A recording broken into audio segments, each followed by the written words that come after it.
Vamos a orar. Señor, gracias por tu palabra. Gracias te damos porque aún en estos días tú nos sigues hablando, Señor. Qué bueno eres.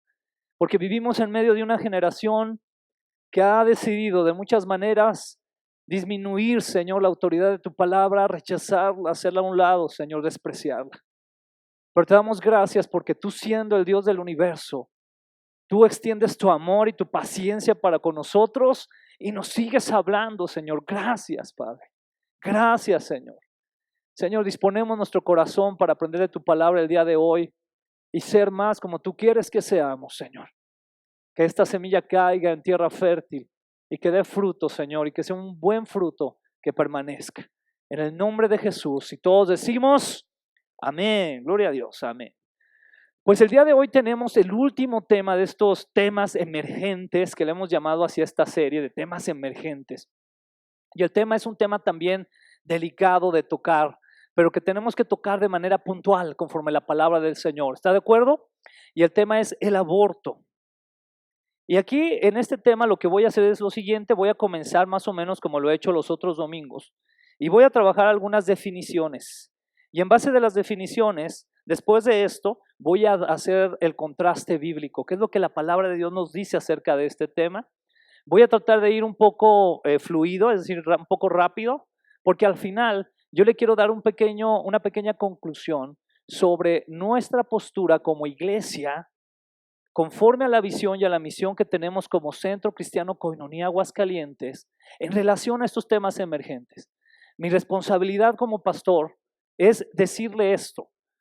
Mi responsabilidad como pastor es darle la perspectiva bíblica, la cosmovisión bíblica al respecto de esto. Mal haría yo de temer en hablar estos temas conforme a la palabra por estar con la preocupación de no herir sensibilidades. Esto lo quiero dejar muy en claro en el amor de Cristo. ¿Está de acuerdo? Yo tengo que hablar conforme a la palabra del Señor. Amén. Esa es mi responsabilidad. Si no, mal haría, ¿verdad? Imagínense, bonito asunto. Muy bien. Entonces vamos a comenzar primeramente leyendo un par de definiciones acerca del aborto. Si nosotros vamos a Google, ¿verdad? ¿Cuántos usamos Google? Todos, y nos gusta el copy-paste, ¿verdad? ¿Verdad que sí, para los trabajos de los chicos? Si vamos a Google, que sería una definición muy básica, dice lo siguiente. El aborto es la interrupción voluntaria o involuntaria del embarazo antes de que el embrión o el feto estén en condiciones de vivir fuera del vientre materno. Eso es lo que dice Google, ¿correcto? Después, tenemos una definición. Yo en el área en la que trabajo en la universidad, trabajo precisamente con bases de datos en línea, que son bases de datos académicas, donde la información que se ofrece no es como Google, ¿verdad? Es información muy puntual, muy certera de expertos en las diferentes áreas. Entonces, buscando por ahí en una compañía que se llama EBSCO, que es una compañía que vende muchísima información, aparece lo siguiente sobre el aborto y se lo voy a desglosar en diferentes puntos. Yo sé que ahí no lo alcanza a ver, pero se lo voy a desglosar aquí. Nada más le traje como evidencia la pantalla de ahí de la base de datos. Según el McGill's Medical Guide, que es una guía muy académica, el aborto inducido empieza a hablar, interesante, porque aquí la definición comienza a hablar con el aborto de manera inducida, es decir, provocada. Interesante, ¿verdad? ¿Cómo lo empieza a tratar? Usted puede investigarlo ahí. El aborto inducido es el final deliberado de un embarazo antes de que el feto sea viable o capaz de sobrevivir fuera del cuerpo de una mujer. Obviamente porque se está formando. El aborto se ha practicado, esto también lo dice aquí, el aborto se ha practicado en todas las culturas desde el comienzo de la civilización. También ha sido controvertido. La primera ley que lo designa como delito data de la antigua Asiria. Interesante. Como ley, considerado como delito, data de la Asiria antigua, ¿no? No tanto incluso de la idea judeocristiana. Fíjense, esto es interesante. Donde en el siglo XIV a.C., las mujeres que fueron condenadas por aborto fueron empaladas en una estaca y se las dejó morir. Después viene un punto interesante que también aparece aquí dentro de estos datos. La ley hebrea, que esto sí ya tiene que ver un poco más con nuestro pensamiento judeo-cristiano, ¿estamos de acuerdo? La ley hebrea temprana también condenó al aborto. Y aquí viene algo muy interesante, excepto cuando fue necesario para salvar la vida de la mujer. Eso es muy interesante. Enseguida también nos dice aquí esta base de datos. Los griegos permitieron el aborto. Aquí quiero también entre paréntesis mencionar muchas de las cartas que escribe Pablo, que escriben los apóstoles en el tiempo de la nueva iglesia. ¿Quién se lo escribe? De la iglesia primitiva a una cultura que estaba con fundamentos greco-latinos, ¿no? Por decirlo de una manera, griegos y romanos. Entonces dice así, los griegos permitieron el aborto, pero el famoso médico Hipócrates, ¿cuántos saben aquí que cuando un médico sale hace un juramento? ¿Cuál es el juramento? Hipocrático, ¿verdad? Entonces Hipócrates, él, yendo en contra de la corriente griega, denunció el procedimiento y dijo que violaba la responsabilidad del médico de sanar. Es decir, enfocaba al médico como una persona que en vez de traer salud, traía muerte a un ser vivo. ¿Ok? Es lo que menciona aquí. La ley romana decía que un feto era parte de una mujer. Eso es muy parecido a lo que actualmente se maneja. Y que el aborto era su decisión. Pero aquí viene una parte que tampoco está muy de moda. Aunque su esposo podría divorciarse de su esposa si ella abortara sin su consentimiento. Es decir, bajo la ley romana, una mujer antes de abortar tenía que tener el consentimiento de su esposo. Estamos hablando de conceptos académicos, ¿de acuerdo? ¿Seguimos aquí? La mayoría de los abortos en la antigüedad parecían estar relacionados con embarazos no deseados. Y esto es algo que sigue sucediendo. Hay muchas situaciones o hay muchas variables por las cuales una mujer decide abortar. Pero aquí nos dice esta definición del EBSCOhost, base de datos académica universitaria, que la mayoría de los abortos en la antigüedad parecían estar relacionados con embarazos no deseados. Y esto es algo muy importante. Entonces, bajo estos conceptos, podemos ver que el principal debate que se da actualmente es la legislación del aborto o la no legislación, ¿correcto? Es decir, el debate que se da actual es si debe de ser permitido o si no debe de ser permitido. Y uno de los argumentos es precisamente, como tenía la ley romana, que la mujer es dueña de su cuerpo. Pero ahora también esto podemos añadirle algo más, porque el feminismo hegemónico actualmente no solamente maneja que la mujer es dueña de su cuerpo, sino que incluso aquellas que son casadas, pues el esposo no tiene ninguna injerencia tampoco, ¿no? A final de cuentas, la mujer tiene como esa libertad en este tipo de ideología de decidir qué va a hacer con un embarazo. ¿Vamos hasta aquí con esa claridad? Conforme a lo que nos dice aquí la información. Y luego dice también, y uno de los argumentos es precisamente que la mujer es dueña de su cuerpo y que el feto, aquí es otro de los argumentos, que el feto no es realmente un ser vivo. También es otra de las argumentaciones, que realmente lo que se aborta es un pedazo de tejidos, ¿no? Y que no es un ser vivo. Esto es uno de los argumentos que también se da. Y mucho menos, muy interesante, un ser vivo independiente de la madre. Es decir, que no puede subsistir por sí mismo. Un favor, chicos. Bueno, creo que le van a pagar, ¿verdad? Gracias. Muchas gracias, David. Y aquí hay algo también que hay que recalcar de manera importante. Este último aspecto o argumento en cuestión de que realmente el bebé no es un ser que pueda ser independiente, se me hace que es esta, David, esta de aquí de la esquina, la que está sonando. Porfa. Gracias, David. Aquí hay que analizar lo siguiente. Cuando un bebé nace, cuando un bebé recién nacido, contésteme usted, ¿es realmente independiente de la mamá? Es decir, un bebé al nacer, mamá, gracias por traerme al mundo, ahí nos vemos, si quieres nomás déjame caliente la leche y yo me la sirvo. No, ¿verdad que no? Sigue dependiendo. Y lo impresionante aquí, lo precioso, maravilloso, es que por varios años así es. Sigue dependiendo. Es más, por ahí conozco algunos ya de cierta edad que siguen dependiendo. Bueno, esto es chiste nomás. Pero es parte de la argumentación. Y en este sentido, este tipo de ideologías de que el bebé es algo que no es un ser vivo, de que el bebé es algo que no es independiente, es decir, que por eso se puede, por esa falta de independencia, esa falta de vida, se puede entonces decidir sobre él, es que, por ejemplo, pensadoras como Simone de Beauvoir, que la mencionamos la semana pasada, menciona lo que leíamos, que a mí me parece un comentario bastante fuerte, lo que menciona, y se los voy a leer una vez más. Dice así: el embarazo es, sobre todo, un drama que se presenta en el interior de la mujer. Ella lo percibe a la vez como un enriquecimiento y una mutilación. El feto es una parte de su cuerpo y es también un parásito que la explota. Ella la posee y también es poseída por él. Ese feto resume todo el porvenir y al llevarlo en su seno, la mujer se siente vasta como el mundo, pero esa misma riqueza la aniquila. Tiene la impresión de no ser ya nada. Una existencia nueva va a manifestarse y a justificar su propia existencia, por lo cual se siente orgullosa, pero también se siente juguete de fuerzas oscuras, es zarandeada violentamente. Aquí hay un juego como de palabras, ¿verdad? Porque a la vez aquí esta pensadora dice por un lado, pues es algo maravilloso, pero a la vez dice es algo esclavizante. O sea, es decir, estas últimas palabras que maneja, se siente juguete de fuerzas oscuras, es zarandeada violentamente. Y aparte también lo que ella menciona acerca de que el bebé es como el feto es como un parásito, está hablando de manera despectiva. Si ustedes lo notan, creo que con toda claridad podemos ver esto, ¿no? Y queda entender que al momento que una mujer se embaraza, prácticamente pierde su proyecto de vida. Esta era la ideología.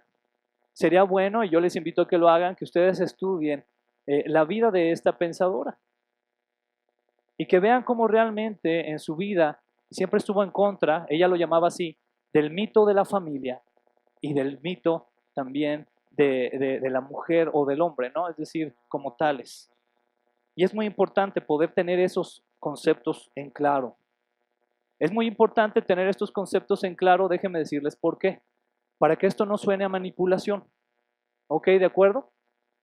Porque cuando tenemos los datos en claro, hermano, entonces podemos saber que no es tanto lo que diga una persona, sino lo que los datos duros nos están mostrando. Entonces, en este sentido, el aborto en la actualidad se maneja de manera legal de la siguiente manera. Ahí los países que tenemos si no me equivoco, déjenme si alcanza a ver la numeración, creo que la corté sin querer, ¿verdad? Pero sí está del 1 al 4, ¿no? Del 1 al 4. El 1 tenemos con el color rojo. Esos países son donde el aborto está totalmente prohibido.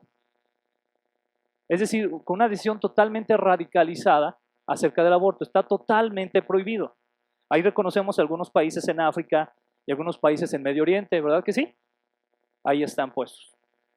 Enseguida, el color, a ver, ayúdenme, el 2 es como gris. Son países donde está permitido solo en casos de peligro para la vida de la muerte, de la muerte de la madre. ¿Qué quiere decir? Que si la mamá peligra por alguna circunstancia de salud, entonces está permitido. Y ahí aparecen entonces estos países, ¿verdad? Esta postura, yo quiero comentarle, ¿verdad? Es una postura en la que estamos muy de cerca nosotros como iglesia. Cuando peligra la vida de la mamá, como lo leímos también en la definición del EBSCO-HOST, conforme a la ley hebrea, que decía que estaba prohibido el aborto, solo se permitiría cuando la vida de la mamá estuviera en peligro. ¿Estamos claros con eso? ¿Ok? Bajo esa postura nosotros estaríamos también. Yo se lo voy a poner así. Cuando una mamá entra al quirófano y está por nacer el bebé y llega el doctor, porque esto sucede, llega a suceder, llega el doctor y da la noticia, señor, su esposa pues, está muy mal, el embarazo se ha complicado, el parto se ha complicado, entonces tiene usted que elegir, ¿está la vida de su esposa o está la vida de su bebé? Nuestra postura por orden bíblico, atención, conforme también a lo que vimos aquí, debería de ser salve la vida de mi esposa. Esa es la postura. ¿Ok? Igual, cuando esto se da con anterioridad, ¿no? Que peligra en demasía la vida de la mujer. Y enseguida tenemos también el número 3, ¿verdad? Que dice permitido solo en ciertos casos. Y el número 4, que es el azul, ¿sí, verdad? Permitido totalmente. Permitido totalmente. Entonces, a partir de aquí, de esta parte de lo que está permitido, donde está permitido, quiero que notemos que muchos de estos países donde está permitido son países de ¿qué? Los conocemos como países de primer mundo. ¿Ok? Muchos de esos países están conocidos como de primer mundo. Y eso es importante por los siguientes datos que yo le quiero mencionar. Dentro de estos países de primer mundo, a partir de la legalización total del aborto, han surgido diferentes organizaciones, organismos, clínicas que apoyan de cierta manera lo que es la planeación familiar. Una de estas compañías se llama Planned Parenthood y quiere decir una planeación familiar, ¿no? En ese sentido. Planned Parenthood es una organización internacional que tiene sede en Londres. Es la mayor red de clínicas de abortos de Estados Unidos y del mundo. 152 países y 5 millones de abortos al año. 5 millones de abortos al año. Si nosotros vamos a las estadísticas, nos daríamos cuenta, como bien mencionó también aquí en el EBSCO-Host, la mayoría de las causas de este aborto o las causas de estos abortos son por embarazos no deseados. Sí nos va quedando claro también eso. Aquí voy diciendo varias cosas muy importantes. Es decir, puede ir una persona a abortar porque está en peligro su vida. Pero muchos de los casos, y esto está documentado, son simplemente porque consideran que no están listas para ser mamás, que no van a tener la capacidad económica, que no van a tener todavía la madurez, que todavía tienen planes profesionales para su vida, planes de trabajo para su vida y por lo tanto, como decía Simone de Beauvoir, es un niño estorba. Un niño no le va a permitir alcanzar esas metas, ¿ok? Esto es la mayoría de los casos que se da, pero de manera muy curiosa los manejan en un concepto donde ellos dicen, es un caso de aborto donde la mamá no quiere decir por qué, y ahí los engloban. No tienen que decir específicamente por qué. Y esto es interesante porque es como ocultar los datos. Esta organización está financiada, o financia, mejor dicho, a ONGs. Estas ONGs que están en pro del aborto y se les financia con fuertes cantidades de dinero. ¿Qué quiere decir? Que si hay organizaciones en estos países o en otros países también en vías de desarrollo de tercer mundo que están abogando por el derecho al aborto de manera legal en todas las causas, Planned Parenthood les da dinero. Eso es lo que queremos decir, los financia. Y con cantidades muy fuertes. Ellos mismos son financiados por organismos como Ford Foundation, Bill Gates Foundation, Hewlett Packard, etc. Y aquí viene un punto muy interesante y eso usted también lo puede investigar y está documentado. Lo que le estoy diciendo aquí no son mentiras, ¿ok, hermano? Son cosas que están documentadas.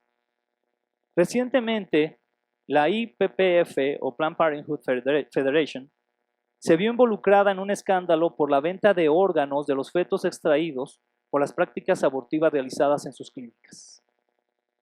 Es decir, es como un tipo de negocio redondo, donde no solamente se obtienen ganancias a partir de practicar abortos, sino también incluso de los cuerpos o de los órganos de los fetos o bebés. Y aquí viene un dato muy interesante. ¿Está listo para el siguiente dato? Se dice que hay más clínicas de aborto de Planned Parenthood que McDonald's en el mundo. Es decir, los números están de esta manera. Hay al parecer entre 46,000 y 60,000 clínicas Planned Parenthood y hay 30,000 McDonald's. Usted y yo vamos a todas las ciudades y ¿qué encontramos donde quiera? McDonald's, ¿verdad? Hay muchos McDonald's. Pues en los países de primer mundo donde está permitido el aborto totalmente, usted va a encontrar así como McDonald's, va a encontrar muchísimas clínicas de Planned Parenthood. Aquí simplemente al irnos por los números, nos damos cuenta que entonces esto se vuelve una opción muy normal para el pensamiento de muchas mujeres. Es decir, si me embarazo y todavía no quiero ese bebé, pues lo aborto. Pero entonces aquí es donde debemos de comenzar a pensar qué sería lo que el Señor realmente pensaría acerca de esta actitud o de esta acción.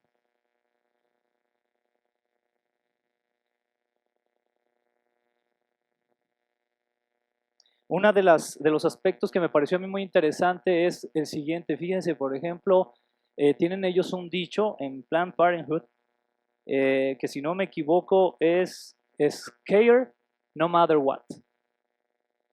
Care no matter what. Es decir, el cuidado sin importar qué. Es una frase un poco complicada. O también, por ejemplo, podríamos traducirlo también en otras palabras, cuidar pase lo que pase. Entonces aquí hay una situación interesante y es donde se empieza a desatar el debate. Parte entonces de los fundamentos para justificar el aborto es lo que vamos a conocer también, o para que lo identifiquemos de alguna manera, la perspectiva de la concepción. Porque muchos de estos argumentos tienen que ver, como ya lo mencioné, con que se piensa que ese pequeño o esa vida que se está gestando realmente todavía no es vida, realmente todavía no tiene un valor. Entonces, por eso, como no tiene un valor, pues se puede hacer con él lo que se quiera. Pero vamos a ver aquí qué es lo que encontramos por el concepto en específico de concepción. ¿Estamos listos? De latín, que es conceptio, el término concepción hace referencia a la acción y efecto de concebir. En biología, ¿ustedes consideran que es importante tratarlo desde un área biológica? Yo creo que sí. Se trata de la fusión de dos células sexuales para dar lugar a la célula cigoto, donde se encuentra la unión de los cromosomas del hombre o el macho y la mujer o la hembra. En ese sentido, la idea de concepción es sinónimo de fecundación. Eso lo podemos encontrar en la enciclopedia Salem Press, Encyclopedia of Science del 2017, y lo está publicando la compañía EBSCOhost en una de estas, obviamente en esta revista. Entonces, ¿qué considera aquí la biología? Considera que en el momento en el que estas, como lo menciona aquí, esta fusión de dos células sexuales, cuando se genera esa fusión, entonces se genera ¿qué? ¿Una qué? Concepción. Eso es lo que nos dice aquí la ciencia. Hasta este momento no he tocado la Biblia, ¿están de acuerdo? Eso es lo que nos dice la ciencia. Enseguida también nos menciona algo muy importante, déjenme ver si aquí lo puse, sino para regresarme, ¿ok? Me regreso. También menciona, además, el impedir que la concepción ocurra, o sea, el impedir que el espermatozoide y el óvulo se unan, se llama contracepción. Los preservativos, los diafragmas, los espermicidas, las vasectomías y las ligaduras de trompas son descritos correctamente como métodos de contracepción contra la concepción o como diríamos también actualmente anticonceptivos. ¿Sí va quedando claro por ahí la idea? Es decir, anticonceptivos, vamos a recordar este prefijo anti como en vez de o en contra de. Eso es lo que esa función tiene este prefijo anti, en vez de o en contra de. Entonces, cuando hablamos de anticonceptivos, ¿de qué hablamos? De todo el tipo de acciones que eviten que estas dos células se fusionen. ¿Nos va quedando claro, hermanos? Eso es un anticonceptivo. Por lo tanto, desde aquí nosotros podríamos pensar que el aborto como tal, como lo plantea también Planned Parenthood, no es una acción anticonceptiva, sino que es el estorbo o el detenimiento, la obstrucción de la gestación de una vida. Eso es lo que es un aborto. Enseguida también nos dice aquí esta base, dice, cualquier acción causada por un fármaco o dispositivo después de que la concepción haya ocurrido, no puede ser llamada una acción contraceptiva, según Mosbis. Su descripción biológica exacta sería abortivo, según Rawan. Esto por parte de la Universidad de Ohio, en Columbus. Entonces es interesante y creo que tiene mucha lógica, ¿no? Es muy sencillo entenderlo. Si estamos entendiendo en aspecto biológico que la concepción se da a partir de que dos células sexuales se unen, entonces podemos entender que cualquier acción que se dé antes de que estas células se unan, pues es una acción de anticoncepción o contracepción, como lo dice aquí. Pero una vez que se unen, como sucede, porque atención, la mayoría de los abortos se dan ¿cuándo? Cuando la mujer se da cuenta que está embarazada. Por lo tanto, hay concepción. Esto ya no lo podemos considerar, como mencionan los expertos, como una acción anticonceptiva, sino más bien como una acción abortiva. ¿Nos queda claro hasta ahí? Muy bien. Nota ahora, aquí otra cosa muy importante. Otros fundamentos, en base de lo que hemos estado viendo para justificar la legislación del aborto son los siguientes, porque aquí es lo que está pasando en la actualidad.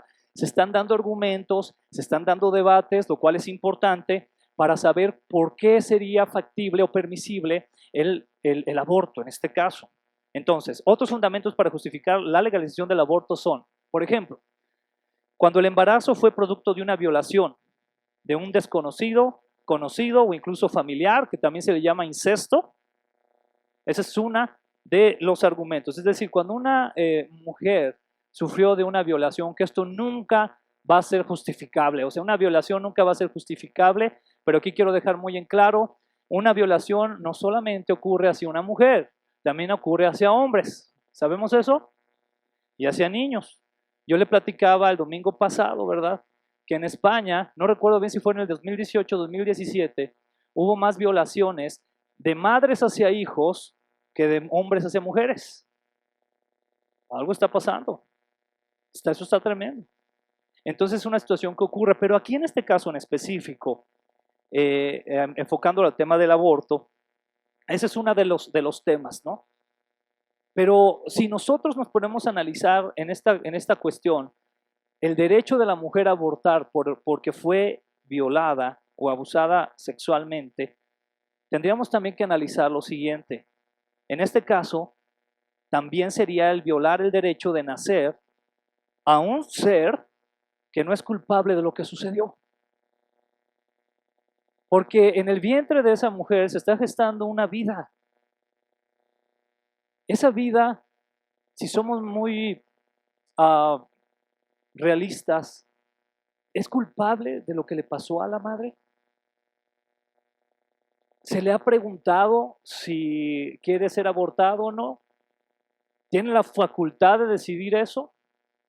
Como no tiene esa facultad, nosotros o alguien tiene que defender esa vida, porque es una vida que se está gestando. Entonces no podemos decir, pues sí, como fue abusada, ¿verdad?, sexualmente, entonces, pues sí, que lo aborte. Es una vida. ¿Quién se está parando en la brecha por esas vidas? ¿Quién se está parando en la brecha por esos 5 millones de abortos o de abortivos que se están dando cada año solo en los Estados Unidos? ¿Quién se está parando en la brecha? ¿Qué otros de los argumentos tenemos aquí o fundamentos también? Por ejemplo, cuando no se tienen los recursos económicos, educativos, etcétera, para criar a un bebé. Eso también se habla mucho. Es que la mamá es muy joven, como se da aquí en Aguascalientes. Aquí en Aguascalientes ya está demostrado que hombres y mujeres están comenzando actividad sexual a partir incluso de los 8 o 9 años. Eso es increíble. Pero está pasando ya así. Nos suena como de película, ¿verdad? Pero está sucediendo.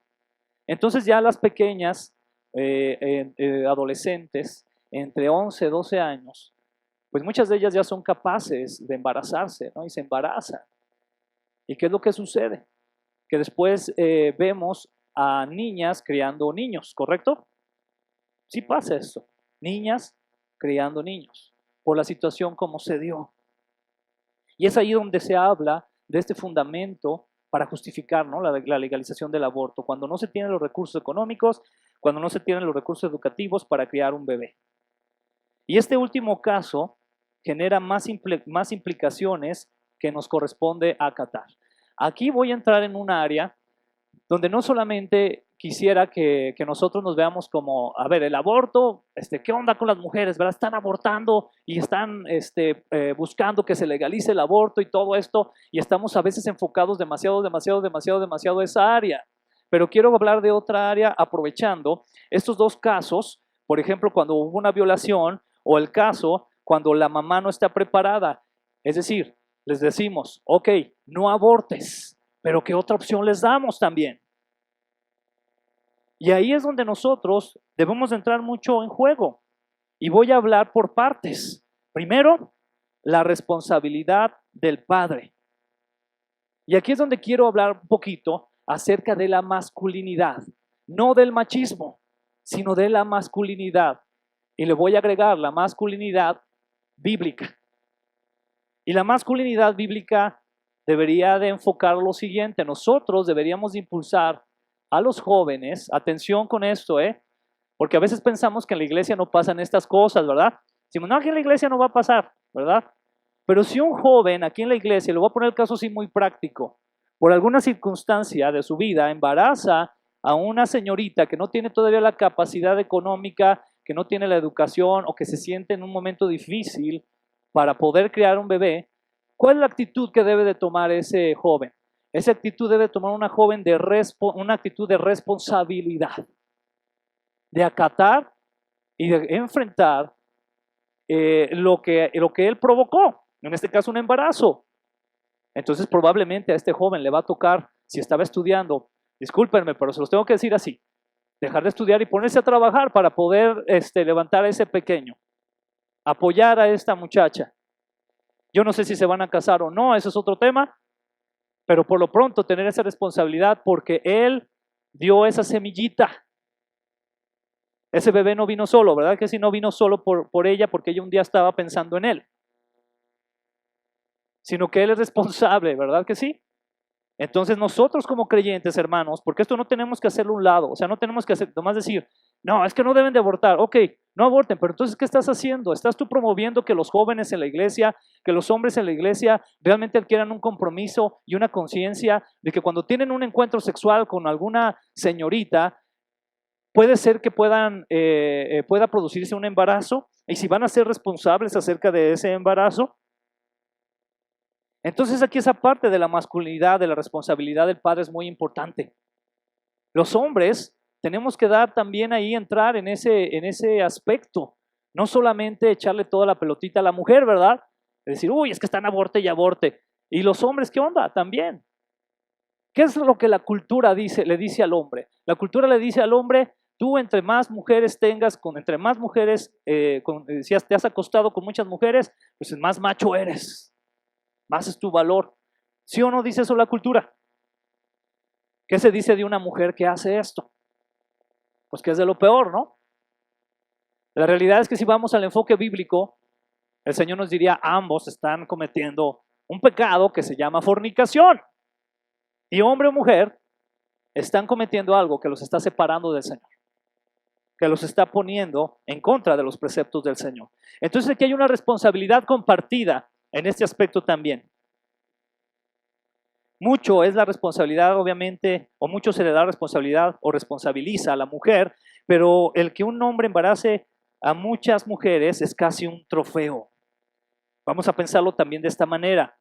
¿Cuántos embarazos puede llevar una mujer en un año? Dígame usted. ¿A cuántas mujeres podría embarazar un hombre en un año? 365, ¿verdad? Y a lo mejor hasta el doble. Imagínense eso. Este es un tema muy importante desde ese lado, porque nosotros como iglesia, desde que son adolescentes nuestros muchachos, debemos de comenzar a generar en ellos una responsabilidad, ahí sí, una responsabilidad social.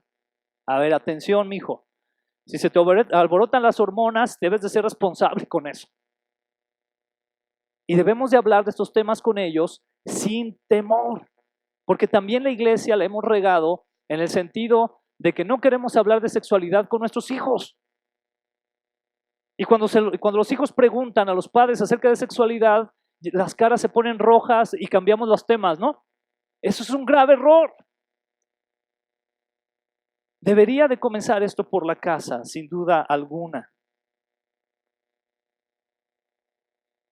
También aquí nace entonces, en base de esto, la responsabilidad social, primero en un orden jerárquico, lo voy a mencionar así, la responsabilidad social en cuanto a la educación que damos o la formación en un orden jerárquico. Los primeros responsables de hablar de estos temas de sexualidad, porque esto tiene todo que ver con sexualidad, ¿están de acuerdo? Tiene todo que ver con sexualidad.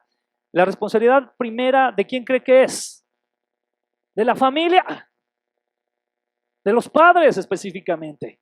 Pero a veces los padres estamos en mil cosas, menos en estarnos preocupando, en sentarnos y hablar de esto abiertamente con nuestros hijos.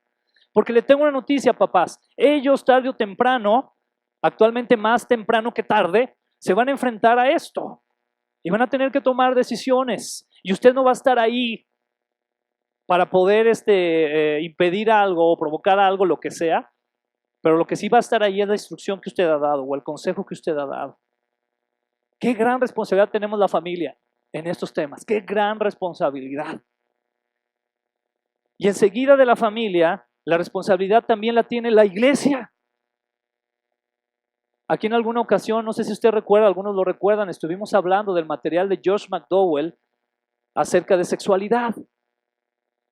Y hablamos cómo cada vez esas temáticas afectan de una de otra manera, ¿verdad? Hablamos, por ejemplo, de estos aspectos de las ETS, ¿verdad? De las enfermedades de transmisión sexual, cómo hace unas décadas eran tal vez 5, 6 enfermedades y en la actualidad se conocen bastantes más, ¿verdad? Y se puede decir que a lo mejor es por los avances científicos, pero todo esto tiene que ver una vez más, vuelvo a lo mismo, si no, no serían enfermedades de transmisión sexual, tienen que ver con la educación y formación sexual que hemos tenido. Y en la iglesia a veces no se habla de esto porque se piensa que esto no pasa en las iglesias. No, es que somos cristianos, ¿verdad? Y como somos cristianos, esto no pasa en las iglesias. Sí pasa. Y tenemos que hablarlo. Tenemos que hablar de estos temas. Y enseguida también el Estado, de alguna manera u otra, tiene que también aportar a esta responsabilidad. Pero yo quiero que atienda muy bien esta jerarquía que yo le estoy dando, este orden. Está la familia como el primer instrumento de educación o de formación y enseguida podemos poner nosotros como creyentes a la iglesia también, porque tenemos los suficientes elementos y bases bíblicas para hacerlo de sobra, y enseguida también el Estado. En otras palabras, al último que deberíamos estarles pidiendo ayuda sería el Estado. Aquí dejo muy claro, no le estoy diciendo que no lo haga el Estado, pero debería ser el último. Nosotros deberíamos ser los que estuviéramos ¿cómo se dice? A la vanguardia, al frente de esto. Pero ¿sabe dónde estamos a veces? En la retaguardia. Queremos que la iglesia se encargue de hablarle eso a nuestros hijos. Queremos que el Estado se encargue de desarrollar las políticas públicas para eso. Y nosotros como familia, no, es que yo no, pues no, me da vergüenza. Error grande. Es lo que entonces debemos de hacer. Y entonces aquí surgen estas preguntas, ¿verdad? Que nos quedan, yo pienso que nos quedan ahí de tarea. ¿Qué hacemos como familia, específicamente como padres? ¿Qué hacemos? ¿Qué hacemos como iglesia? Y aquí también preguntar, ¿qué hace el Estado respecto a todo esto? Y aquí hay una cuestión que también es importante reflexionarla, es la siguiente. Hay demasiada a nivel mundial, estoy hablando a nivel mundial, demasiada inversión en clínicas de aborto. Ya quedamos que hay lo doble que McDonald's, ¿verdad? Demasiada inversión en clínicas de aborto y muy poca inversión en programas preventivos o de ayuda a la mujer embarazada. Y eso también es un grave error que nos está golpeando, porque actualmente es más fácil decirle a una mujer, pues aborta, al decirle, ok, mira, te podemos ayudar para que tú a lo mejor te sensibilices en lo bello que es tener un hijo, ¿no? Lo importante que va a ser. U otra, te podemos ayudar para que si tú de plano no quieres tener esa vida, no quieres hacerte cargo de ella, entonces vamos a darle esta vida a alguien más que la pueda cuidar. Porque puede pasar eso también y es necesario que suceda. Sin embargo, ahí es donde las iglesias también a veces nos quedamos muy cortos, ¿verdad? Porque a veces las iglesias hablamos también mucho de, no, eso está mal, eso está mal, eso está mal. Ok, ¿y qué estamos haciendo? A ver, por ejemplo, yo se los lanzo así el reto. ¿Cuántos de aquí en un momento dado estaríamos dispuestos a contribuir para tener un centro de atención a la mujer embarazada? Y cuando yo digo dispuestos, no le estoy diciendo que me diga yo y todo emocionado, no, aquí le estoy diciendo cuántos estarían dispuestos a dar 500 pesos al mes para que se mantenga esta clínica. Es un ejemplo, no se lo estoy pidiendo, no se asuste, no agarre su billetera así. Es un ejemplo. Ahí es donde se nos quita a los cristianos, donde nos empieza a dar, ay, es que bueno, pues que se encargue el gobierno. Entonces, ¿dónde está nuestra congruencia? En ayudar, en servir. Ahí es donde debe de estar. Qué hermoso sería, ¿no? Que tuviéramos un centro con psicólogos, con consejeros, incluso con algún tipo de plan de adopción también para quienes, las mamás que de plano no se sientan o no quieran adquirir esta responsabilidad, que pudiéramos hacer algo, pero eso cuesta dinero, cuesta tiempo, cuesta compromiso. Y a veces es muy fácil hablar y decir una y otra cosa, pero los hechos son los que nos faltan, hermano. ¿Dónde están los hechos? Si a veces para completar la renta no tenemos, mucho menos para una clínica, ¿verdad? No quiero que me malinterprete, no estoy aquí hablando de que es necesario que usted ofrende más, ¿ok? No quiero que se malinterprete. ¿Me están comprendiendo todos? Aquí la cuestión es de compromiso. O sea, si yo digo, ok, están estos problemas emergentes actualmente en la sociedad, pero ¿qué estoy haciendo? ¿Cómo contribuyo? Porque ese es mi deber cristiano. ¿Qué voy a hacer? O nomás le entro la argumentación y el sí o no, pero no hago nada. Ahí tenemos una colonia en San Martín con mucha necesidad. Todo lo que es San Martín y sus alrededores. Tenemos una gran oportunidad que Dios nos está dando ahí para ser de bendición. ¿Usted cree que sería de bendición llevarles pláticas de sexualidad a los jovencitos y jovencitas ahí? Claro que sería de mucha bendición. Ahora, aquí en este caso, esto lo hago para sensibilizar, atención, es sensibilizar. Quiero aclarar lo siguiente: el video que voy a mostrarles ahora es una dramatización. Varias de las cosas que tal vez vamos a ver aquí tal vez están exageradas, pero el procedimiento como tal es el más común, así como la reacción que tiene el feto al momento del aborto, del proceso del aborto. Este es un video basado en el proceso que siguen las clínicas Planned Parenthood para realizar los abortos, ¿correcto? Entonces le voy a pedir que lo veamos. Atención, no es mi intención, de veras, no es mi intención llegar a sus emociones y hacerlo llorar, no. Ni que usted se sienta mal por esto. Mi intención es que realmente racionalicemos qué está pasando y qué podemos hacer al respecto. ¿Ok? Vamos a ver este video, por favor. Megan said that you needed some distance. I only do ultrasound-guided procedures. I want you to hold the probe.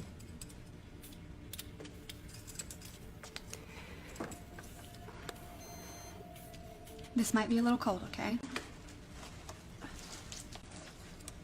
Don't move.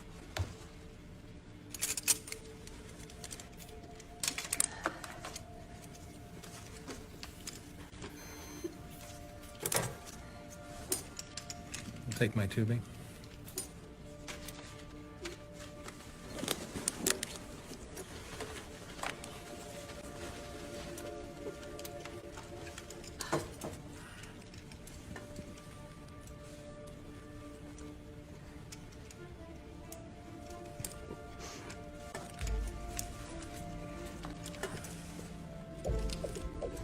Okay. How's that? All right, a little to the left, angle down just slightly. That's better.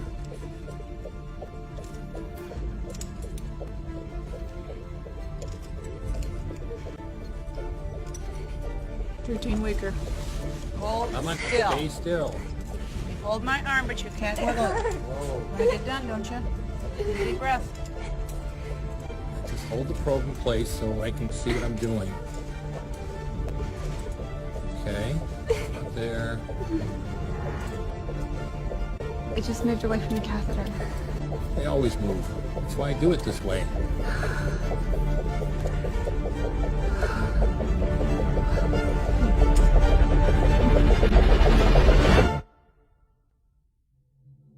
Beam me up, Scotty.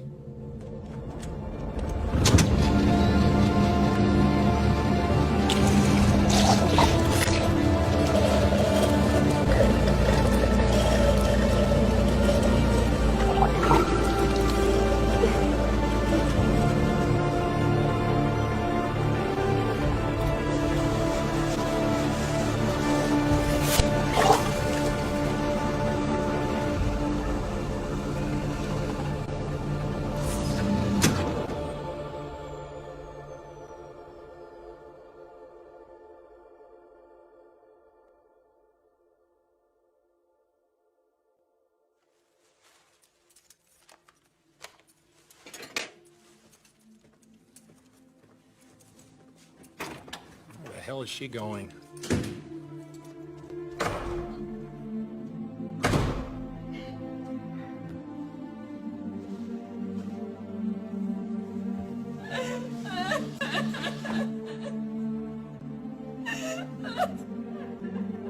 Abby, okay?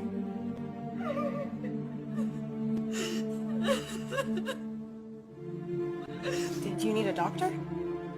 He is the last person that I want to see right now.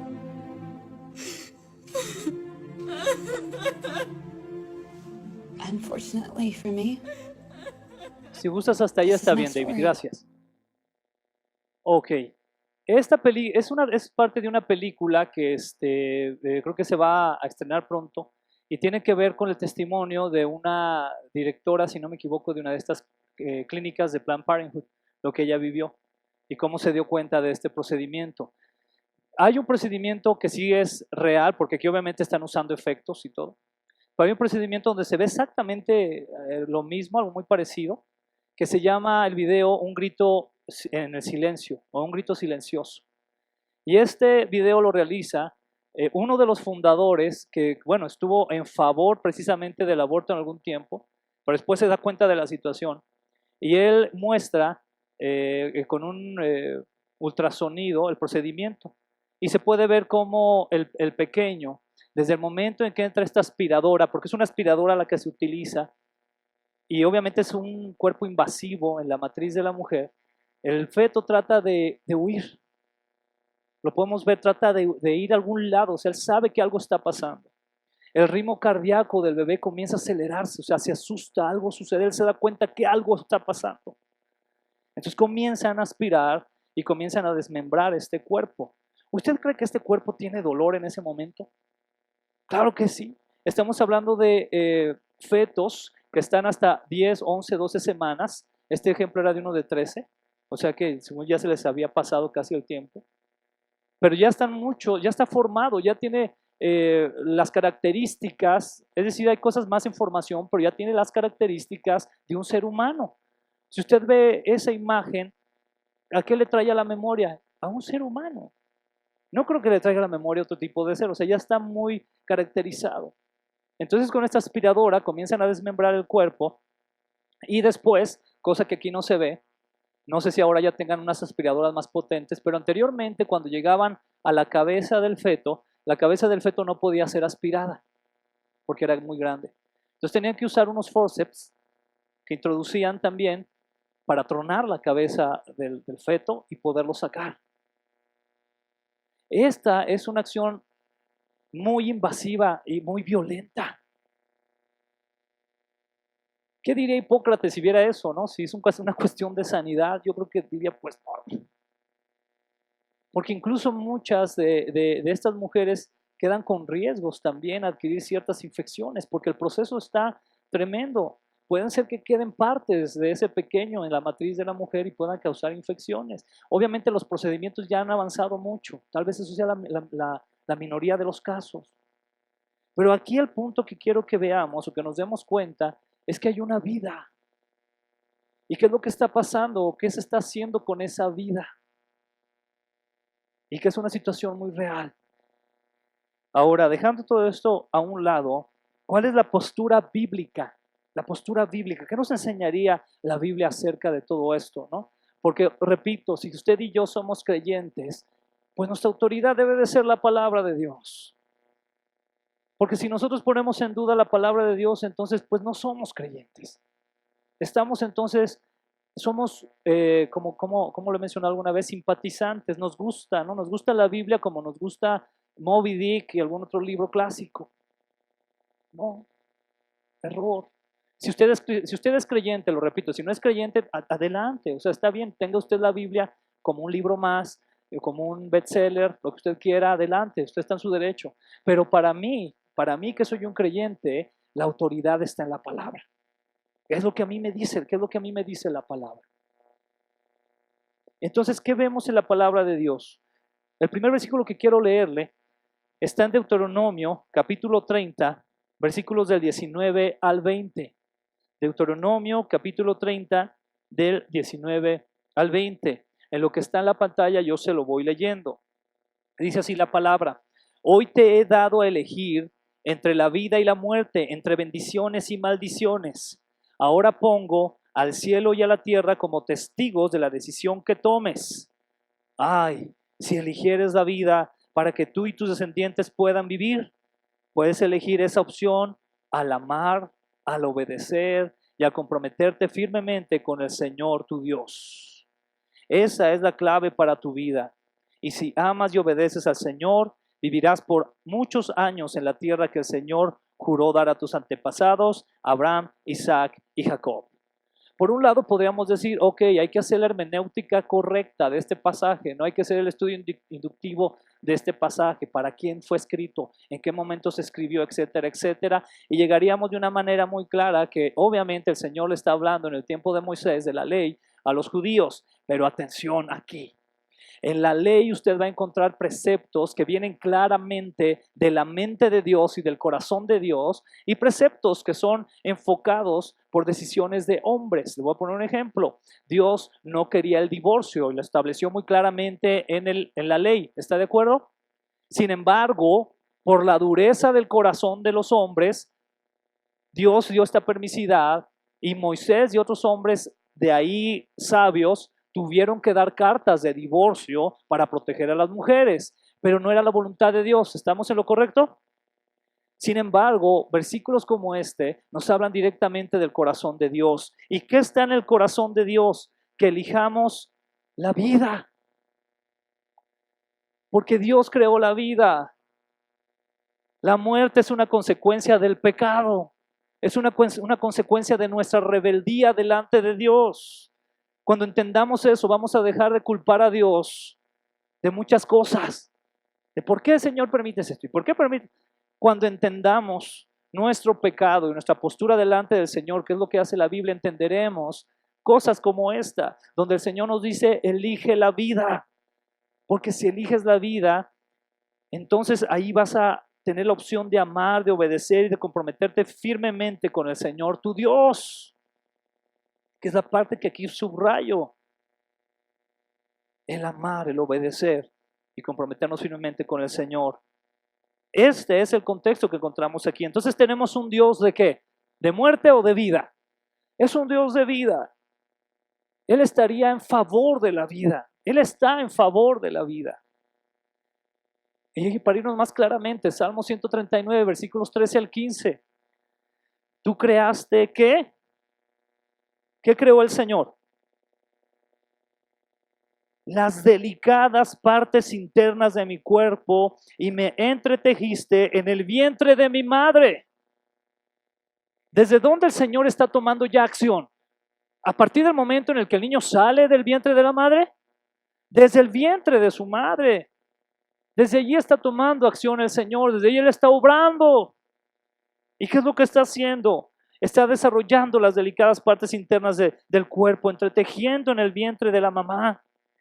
Dice, gracias por hacerme tan maravillosamente complejo.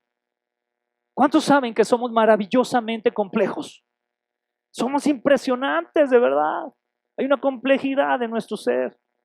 Por eso dice enseguida, tu fino trabajo es maravilloso. Es un trabajo fino de tejer toda esa vida. Dice, lo sé muy bien. El salmista lo sabía bien claro. Esta debería ser una actitud en los creyentes. Esto lo deberíamos de tener bien en claro. Como el salmista deberíamos decir, lo sé muy bien. Tú me observabas mientras iba cobrando forma en secreto. Mientras se entretejían mis partes en la oscuridad de la matriz. Qué preciosa manera de describirlo, ¿no? ¿Y sabe qué? El que describió esto no era un médico pediatra, ¿verdad? Pero entendía la grandeza del Señor. Al estar en el vientre de nuestra madre, estamos siendo formados por Dios mismo. Dios es el origen de la vida. Somos su trabajo maravillosamente complejo.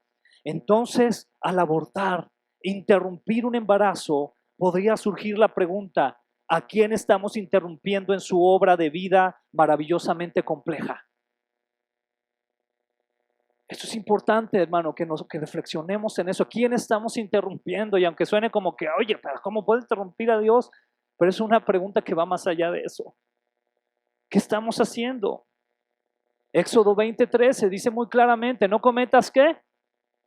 Asesinato. Y el contexto de este verso tiene que ver, o de este mandato, tiene que ver mayormente con ese tipo, obviamente, de asesinatos que van con toda la alevosía y con toda la ventaja. Porque usted también puede estudiar en la ley, allí en el Antiguo Testamento, y se dará cuenta que había ocasiones en que se pagaba ojo por ojo y diente por diente, porque era una situación de honor. Pero aquí está hablando de un asesinato. Un bebé, usted imagínese ese bebé en el vientre, tiene oportunidad de tomar con sus manos esa aspiradora y romperla y hacerla a un lado. Está indefenso. Está indefenso, no puede hacer él nada. Proverbios capítulo 6, versículos 16 al 17. Se lo voy a leer, dice lo siguiente. Hay 6 cosas que el Señor odia. Hago aquí una pausa. Hago una pausa y la hago con mucho cuidado, hermano, porque es mi obligación hacerlo. Pregunta retórica. ¿Acaso Dios odia? ¿Qué me dice aquí? Pues que sí, ¿no? Hay cosas que Dios odia. No podemos decir que Dios, es decir, usted imagínese, ¿verdad? El Señor, ay, qué trabajazo se aventó este médico. ¿Cómo amo a ese médico que acaba de sacar ese bebé? No, fue un trabajazo, qué bárbaro. Y no tanto hablando de él, sino de la acción. Entonces dice aquí la palabra, hay 6 cosas que el Señor odia. Y dice enseguida, no, son 7 las que detesta. O lo aumenta todavía, aparte de odiar, ahora dice detestar. Dice los ojos arrogantes, la lengua mentirosa, y aquí lo que subrayo es que las manos que matan al inocente. Es palabra dura, yo lo sé que es duro, pero está escrito, hermano. Entonces, imagínese, yo quiero que usted lo piense una vez más. ¿Es inocente un ser que se está gestando en el vientre de su mamá? Claro que lo es. Es inocente. ¿Será el aborto atentar contra la vida de un ser inocente, además de vulnerable? Dice la palabra en Jeremías capítulo 1, versículo 5. Antes de formarte en el vientre, volvemos otra vez. El Señor formando la vida en el vientre. Dice, antes de formarte en el vientre ya te había elegido. Antes de que nacieras ya te había apartado. Te había nombrado profeta para las naciones. Salmos capítulo 139, versículo 16. En la versión Reina Valera dice así. Mi embrión vieron tus ojos. ¿Qué vieron los ojos de Dios? Nuestro embrión, que es precisamente esta concepción que se da cuando estas 2 células se unen. Eso es un embrión, hermano. Eso es un embrión. Usted búsquelo en cualquier enciclopedia de biología y se va a dar cuenta que es un embrión. Mi embrión vieron tus ojos y en tu libro estaban escritas todas aquellas cosas que fueron luego formadas sin faltar una de ellas. Queda muy claro, amén. Salmo capítulo 71, versículo 6 dice así. Así es, estás conmigo desde mi nacimiento. Me has cuidado desde el vientre de mi madre. Con razón siempre te alabo. Quiero cerrar esta plática del aborto con el siguiente versículo y enseguida voy a las conclusiones de todas las temáticas que hemos visto en estas semanas. Pero dice en el Nuevo Testamento, en el libro de Lucas, capítulo 1, versículos del 43 al 44, pasa una situación muy bonita, muy impresionante. Dice así, ¿por qué tengo este honor que la madre de mi Señor venga a visitarme? Cuando escuché tu saludo, el bebé saltó de alegría en mi vientre. ¿Saben de quién está hablando ahí? ¿De la mamá de quién? De Juan el Bautista. Entonces llega María, ¿no? Quien también ya estaba para ese momento embarazada, ¿no? ¿Y qué pasa con este bebé? ¿Qué pasa con Juan el Bautista en el vientre de su mamá? Saltó. ¿Qué pasó? Sintió algo, hermanos. Sintió algo. No podemos pensar que son seres insensibles, que son seres que Obviamente todavía no están en un estado de cognición o lo que usted quiera, pero ya están siendo facultados para eso. Si en la actualidad nuestras vidas, todavía a veces nos falta mucho para entrar en un estado de cognición, de metacognición, donde comprendamos las cosas, ¿qué podemos esperar de un bebé? Sin embargo, es una vida. Y aquí dice de una manera muy preciosa cómo el bebé saltó de alegría en mi vientre. O sea, ¿hubo una emoción en ese bebé? ¿Qué emoción hubo? Alegría. ¿Habrá alguna emoción de miedo, de tristeza o un sentimiento de dolor en un bebé al ser abortado? Claro, hermano. Eso nos debe de quedar muy claro, que la palabra de Dios, con toda claridad, nos habla acerca del punto de vista de lo que sería el aborto. Sé que son temas que han sido temas muy delicados y que son temas que causan mucha controversia, lo están causando, que son temas que causan debate, es correcto, pero yo le quiero dar en este momento, hermano, con mucho respeto, la postura de la iglesia en cuestión de estos temas de una manera, voy a tratarlo de hacer de una manera muy breve, después de estos 4 domingos. Lo primero que le quiero decir es que nosotros estamos fundamentados por este libro que tengo aquí en mis manos, que es la Biblia. Esta es nuestra ley. Esta es nuestra guía. Este libro que ha sido uno de los libros más odiados y más amados de todos los tiempos. Este libro que ha sido uno de los libros que más se han tratado de destruir y que más se han impreso en la historia de la humanidad. Este es un libro que ha generado tantas controversias y tantos debates como ningún otro libro religioso. Como ninguno. Por algo ha de ser. Por algo ha de ser esto. Y nosotros como creyentes consideramos a este libro, en el Centro Cristiano Koinonia, consideramos a este libro como la autoridad de la iglesia. Esta es nuestra autoridad. Este libro no es negociable. Esto yo lo quiero dejar muy en claro, hermano. Esa es mi responsabilidad. Y se lo digo en el amor de Cristo, amén. Pero es mi responsabilidad. Antes de yo quedar bien con usted, yo quiero quedar bien con el que escribió este libro. Esta es su autoridad. Y bajo esa autoridad la iglesia, por si usted no lo conocía, tiene una misión y una visión. ¿Ustedes conocen la misión y la visión de la iglesia? ¿Cuántos conocen de aquí la misión y la visión de la iglesia? Levante la mano. Es importante que lo conozcamos. Ahí le va. La misión de la iglesia es la siguiente. La misión es obedecer los mandamientos de Jesús, confiar en su palabra para servirle y conocerle en todo lo que somos y hacemos desde aquí y hasta la eternidad por medio de la fe en Cristo Jesús. Y tenemos como versículo Juan 3:16, porque de tal manera amó Dios al mundo que dio a su único Hijo para que todo aquel que en Él cree no se pierda, mas tenga vida eterna. ¿Cuál es la visión de la iglesia? La visión de la iglesia es crecer como una familia en Cristo, donde el principal objetivo sea el amar al Señor nuestro Dios. Ese es el principal objetivo, amar al Señor nuestro Dios y amarnos los unos a los otros, tomando como principales herramientas y guías de apoyo la palabra de Dios y la oración para la edificación del cuerpo de Cristo, que es la iglesia, y así se practica en el amor de Dios los unos con los otros.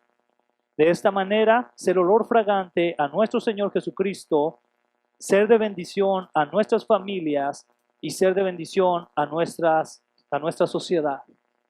Y eso lo quiero dejar muy en claro y en ese orden, porque por eso se hizo así esta visión. Queremos ser olor fragante para el Señor Jesús. Y ¿sabe qué? A veces eso nos va a costar ir contracorriente. Si ya lo han hecho tantos hombres de Dios, ¿verdad? No sería ninguna sorpresa, hermano. No sería ninguna sorpresa. Porque queremos ser olor fragante delante del Señor y enseguida de eso, ser de bendición para nuestras familias. Somos una iglesia con una visión familiar, hermano. donde tenemos muy en claro que la palabra de Dios bendice a las familias, que Dios en su plan ha usado familias, que Dios desde el principio ha usado a familias para cumplir su propósito.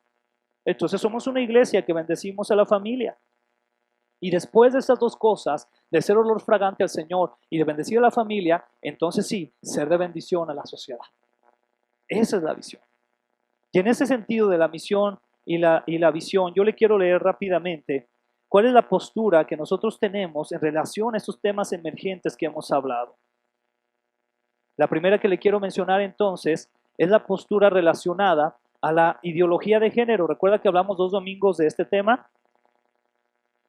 La postura del Centro Cristiano Koinonia en relación a este tema es el siguiente: creemos en la obra clara y ordenada del Señor conforme a Génesis 1:27, donde se enseña que el Señor creó varón y hembra.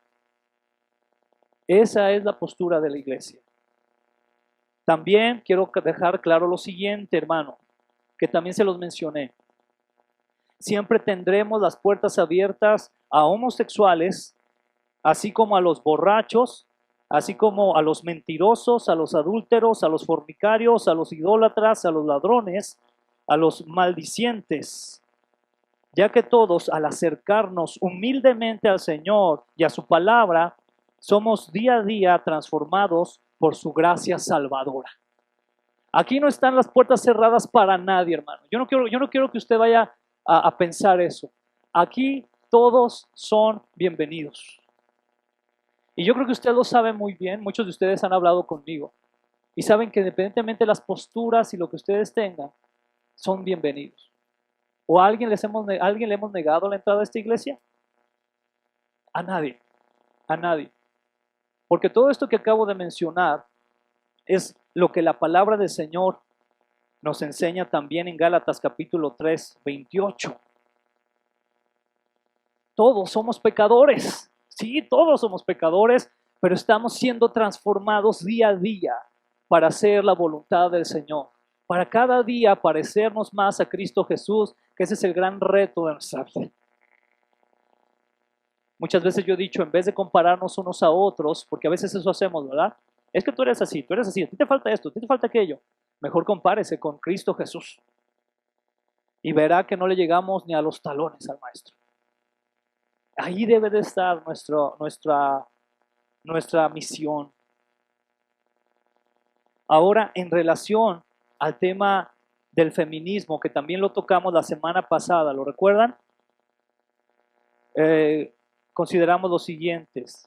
Consideramos que esta es una lucha que más allá de sus aristas tiene que ver con el corazón y tiene que ver con la actitud de hombres y mujeres.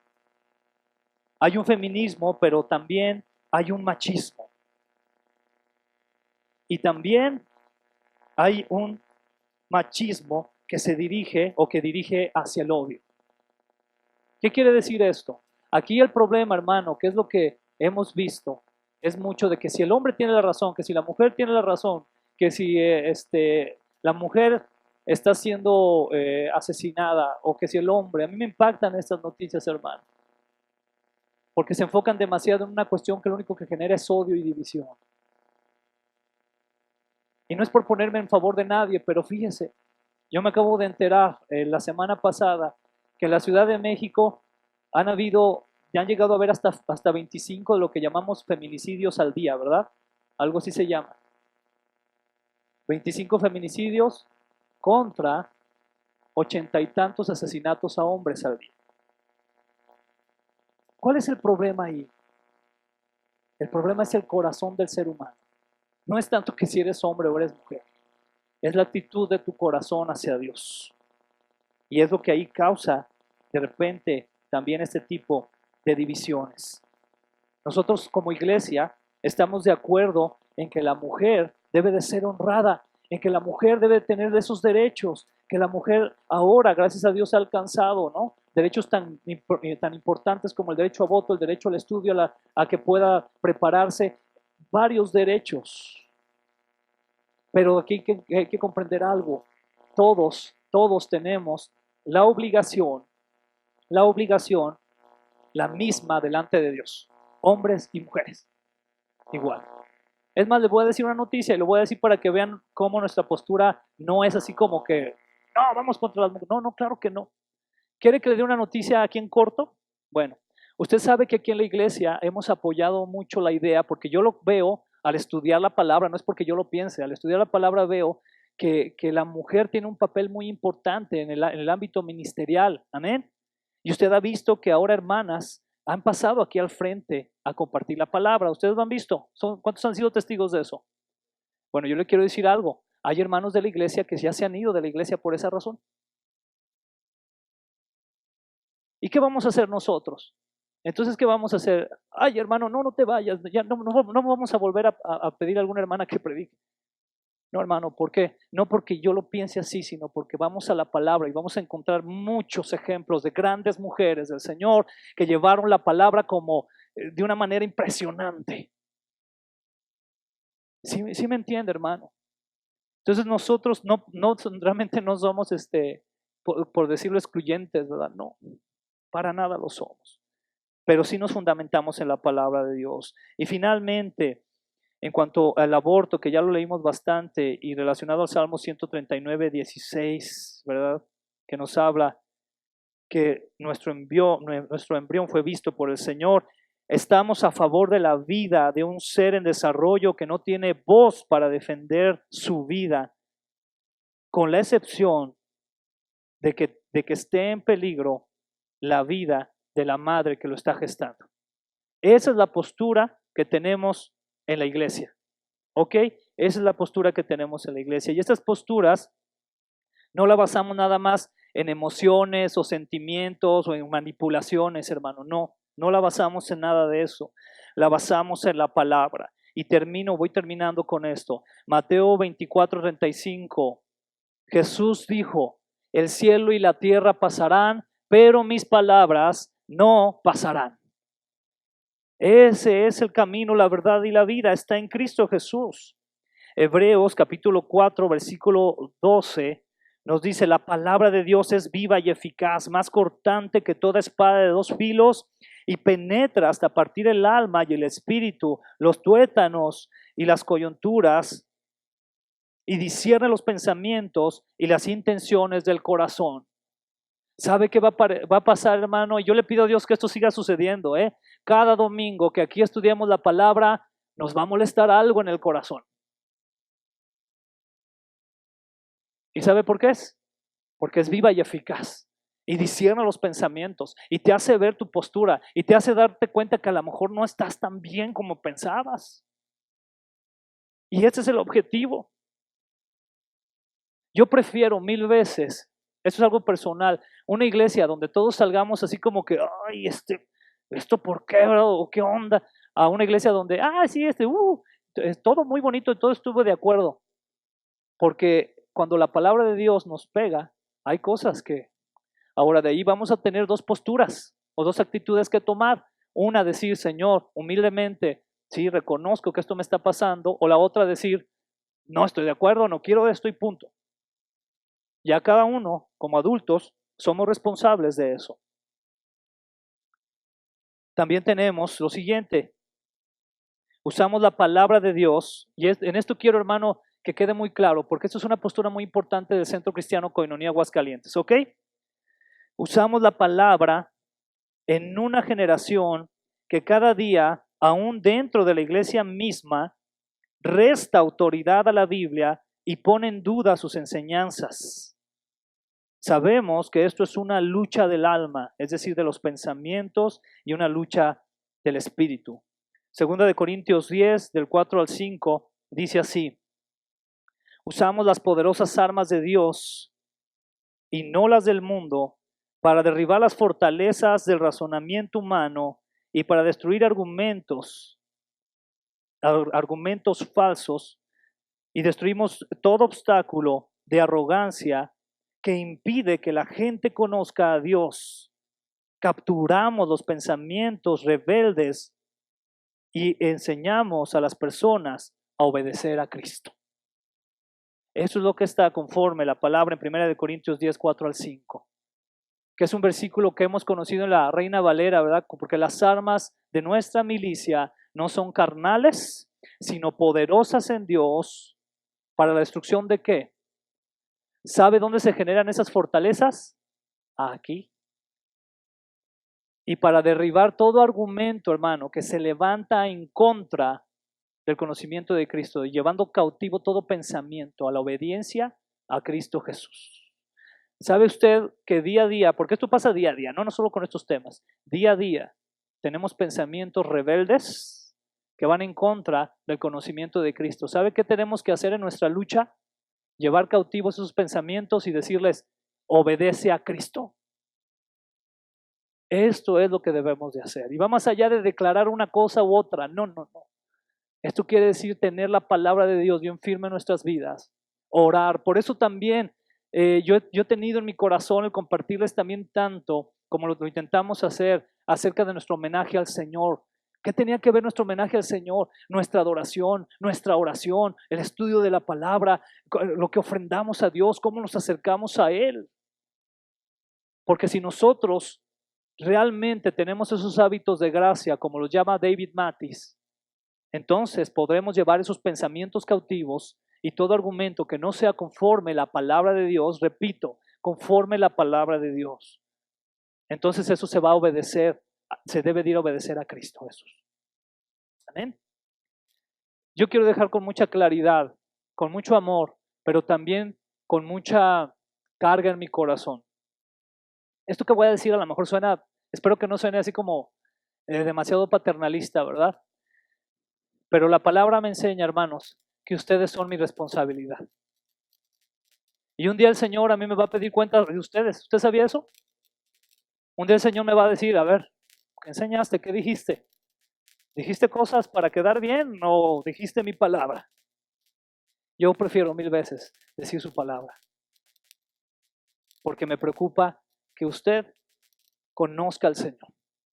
Y no porque yo todo lo que diga aquí vaya a ser como lo estoy diciendo, pero entonces con mayor razón, hermano, ore más, estudie más la palabra, ayune, adore al Señor, búsquele en intimidad, porque si usted es una persona que no hace esto, pero sí tiene pensamientos rebeldes hacia la palabra, entonces es por eso, porque no está usted atendiendo la presencia del Señor.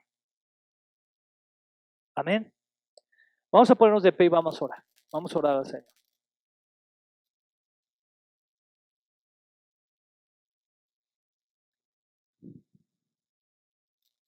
Señor Dios, gracias. Gracias, Señor. Gracias, Señor. Tu palabra es verdad. Tu palabra es eterna, Señor. Tu palabra trae orden. Tu palabra es como esa espada que dice de sí misma de 2 filos, que penetra hasta lo profundo de nuestro corazón y nuestros pensamientos hasta el grado de discernir incluso nuestras intenciones. Tu palabra nos sana.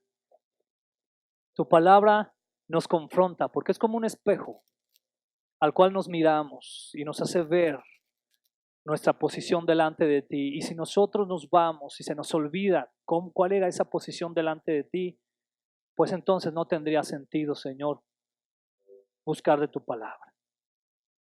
Tu palabra también, Señor, nos consuela. Tu palabra nos alivia, nos salva. Pero tu palabra también, Señor, nos juzga. Es tu palabra, Señor. Es tu palabra. Porque somos una generación rebelde. Pero gracias damos a ti, Señor, por Cristo Jesús. Porque alcanzamos una gracia tan grande que no merecemos. Porque día a día, Señor, nos revelamos a ti. Pero te pedimos, Señor, reconociendo esa gracia salvadora, que nos permitas transformarnos y, como dice tu palabra, no conformarnos a este siglo, a este mundo, a esta cultura, sino transformar, Señor, nuestros pensamientos conforme, Señor, tu palabra, para que podamos entender ¿Cuál es tu voluntad para nosotros? Porque el Evangelio se trata de eso, de morir a nosotros mismos para que tú vivas, para que podamos nacer de nuevo, ser nuevas criaturas, venir de muerte a vida, estar conscientes. Ayúdanos, Señor, por favor, ayúdanos. Yo te lo digo en primer lugar. Ayúdame, Señor. Ayúdame, Señor, a comprender el propósito por el cual tú me has puesto en esta tierra. Y ayuda a mis hermanos a comprender ese propósito también. Ayúdanos a todos a honrarte en nuestra vida personal, a honrarte en nuestras familias, a honrarte en nuestro trabajo, a honrarte, Señor, en la sociedad, a dejar tu nombre en alto, porque se trata de ti y no de nosotros, Señor. Se trata de ti. Se trata de ti, Señor. Ayúdanos, por favor, Padre. Ayúdanos. Señor, te pedimos también que nos des un corazón de amor. Líbranos de caer, Señor, en telas de juicio donde generemos odio. Líbranos de eso, Señor. Líbranos de eso. Te pedimos que al contrario nos ayudes a ser instrumentos de amor en tus manos, de transformación y cumplir tu ministerio, Señor Jesús, que está descrito desde el libro de Isaías y que tú mismo recordaste en esa sinagoga donde tú dijiste que el año bueno había llegado y que tú habías venido a dar libertad a los cautivos, vista a los ciegos. Ayúdanos, Señor, a cumplir ese ministerio, a cumplir ese ministerio. Y reconocemos, Señor Jesús, tú eres el camino, la verdad y la vida. Y nadie va a nuestro Padre Celestial si no es por ti. Gracias, Señor, en el nombre de Jesús. Amén.